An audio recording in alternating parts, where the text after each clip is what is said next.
Hello horror hounds. Whilst we're currently immersed in the worlds of David Cronenberg, I thought it would be fun to look at a side realm to the movies that isn't often talked about, the novelisation. And to that end, for the next few minutes, I want to talk about the surprisingly good novelisation for Videodrome.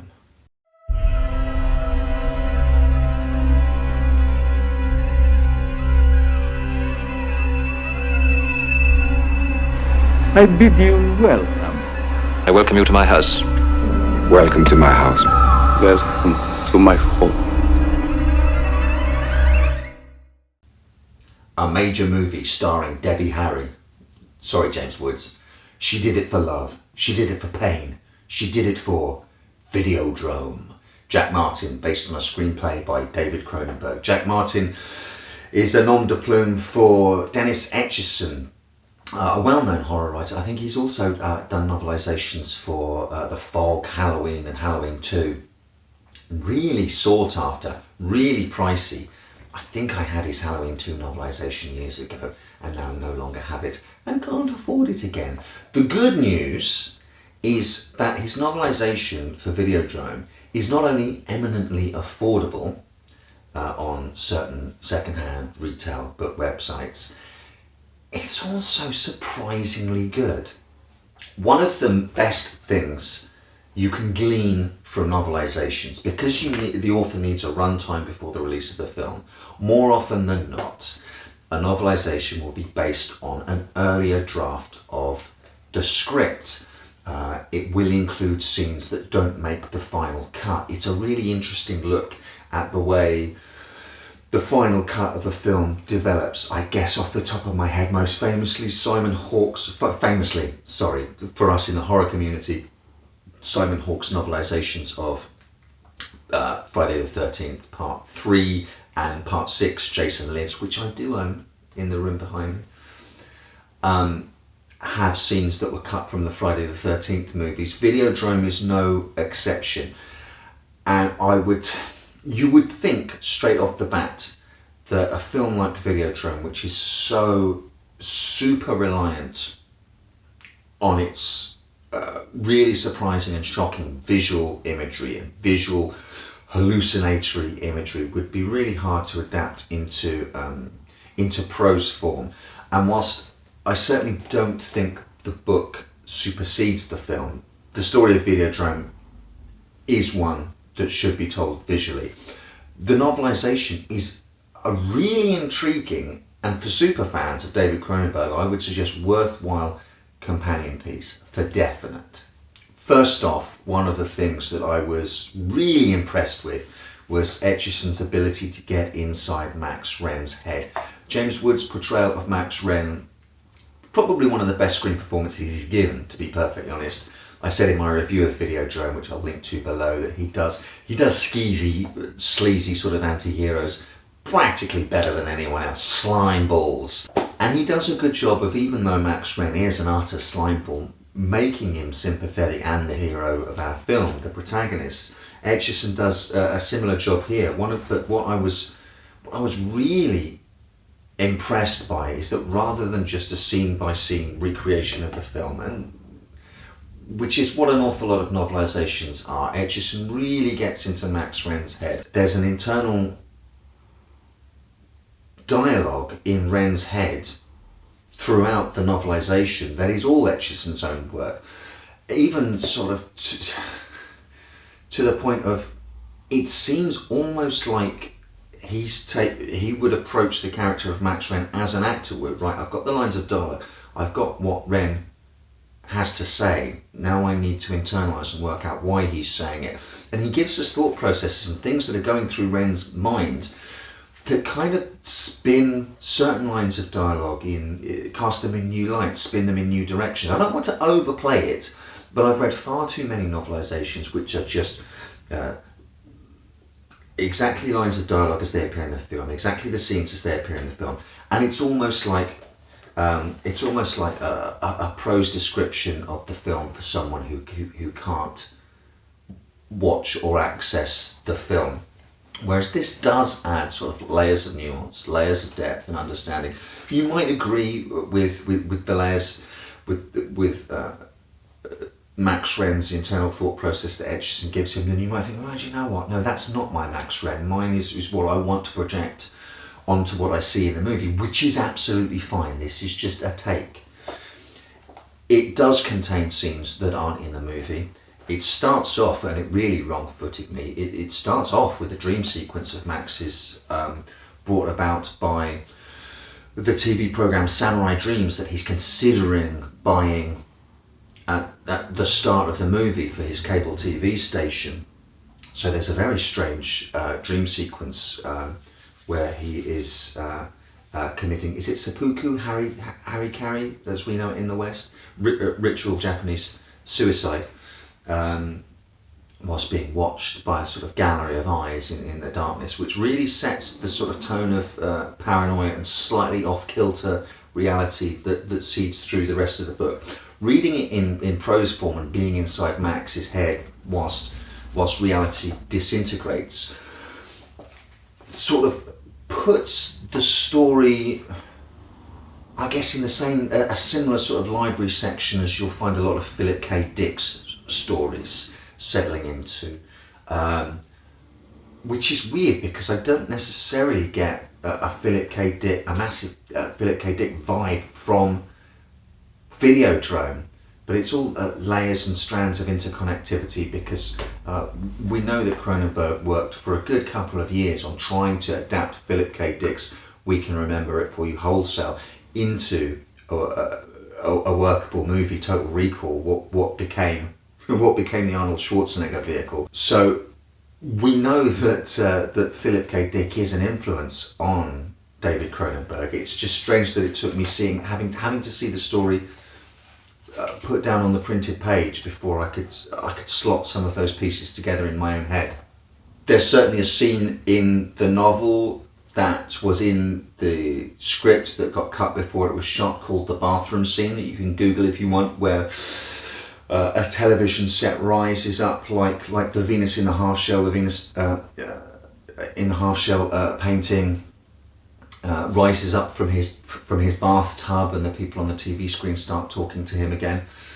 There's an extended scene where he's chauffeur driven to meet Barry Convex, the man behind Videodrome.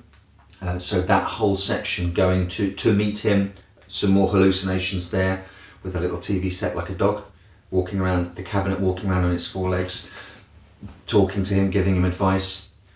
And the whole conversation with Barry Convex is slightly expanded as well, giving more background than the film gives, certainly, with scenes, lines of dialogue and things like that stripped out of the film becomes much more ambiguous. And if you're a fan of ambiguity in your films, which I am, please understand that the novelisation explains a lot more, lays out a lot more of what's going on, and sometimes towards the end clearly delineates between what's hallucination, what's reality, and when the two break down, and what it means to become the new flesh, essentially.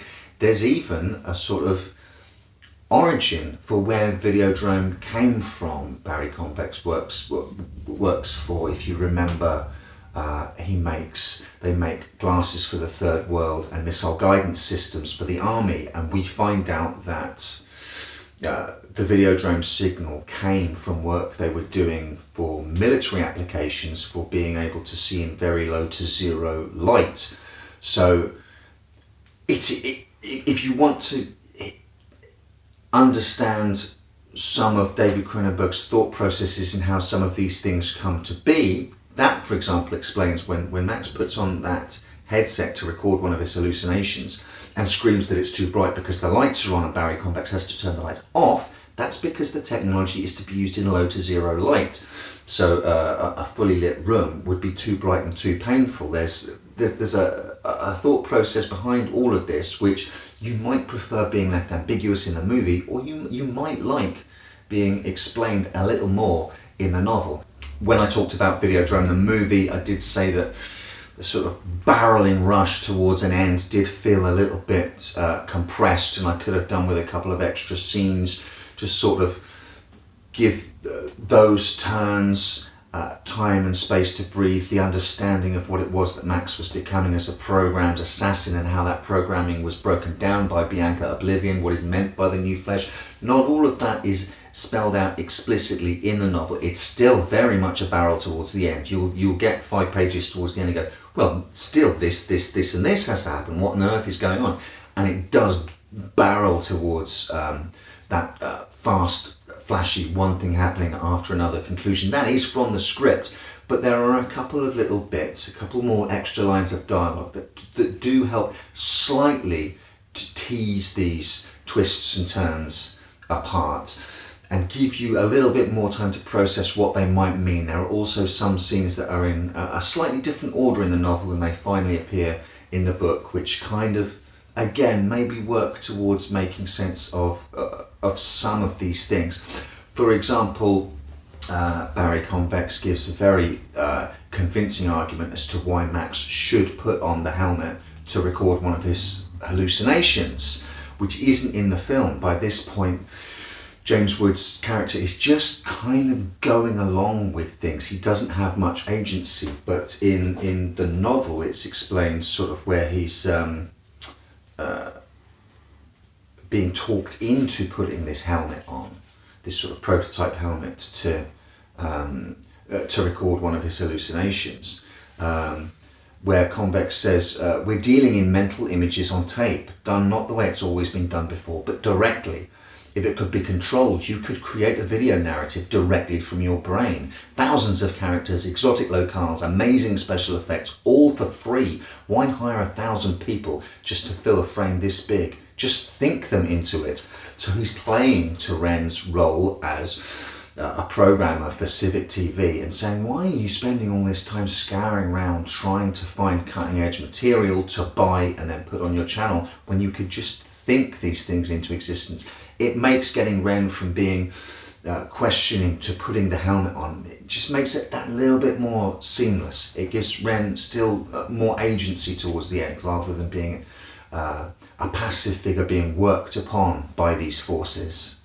It also makes great sense of what happens to Barry Convex when Max Ren finally shoots him right at the end of the movie. If you remember the movie, he gets shot with the flesh handgun and then sort of explodes into a Stuart Gordon type dissolution of lots of little fleshy tentacles come out of his eye holes. He essentially melts into this flapping thing.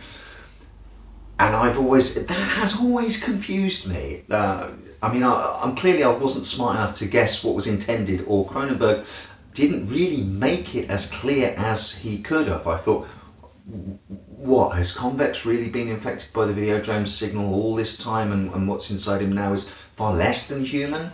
What we find out in the novelisation, and it's really cool, is that by this point in proceedings, Max's handgun has evolved to such a point that it's no longer firing bullets, it's firing pieces of infected new flesh. So Convex is pierced by these fleshy bullets, which then sort of instantly, like a cancer, the new flesh spread through him and dissolve him from the inside, which makes complete and utter sense to the visuals that Cronenberg put on the film, which kind of, whilst shocking and a moment in the film I absolutely love, now I get it. It makes sense to me. So there's a trade-off with a novelisation that's good, and this novelisation is good. As I said right at the start, treat it as a companion piece to the movie. If you want slightly more of an insight into maybe what is going on in Max Ren's head, if you want a little sneaky peek at lines of dialogue, extended scenes and scenes that didn't make the movie, this one's for you. If you want just a little bit, maybe more explanation, a little bit more black and white, these are the motivations of these characters, this is what they wanted, and this is what has happened, that may frustrate you. I know some people don't like that, and I can completely understand why. But perhaps with a film as at times as obtuse as Videodrome is, it may intrigue you. It's a rattling read, it doesn't take very long, and as I say, unlike some of his other novelisations, it's eminently affordable. So if you're a fan of Cronenberg's films, if you're a fan of Videodrome, I would suggest this might be worth your while checking out.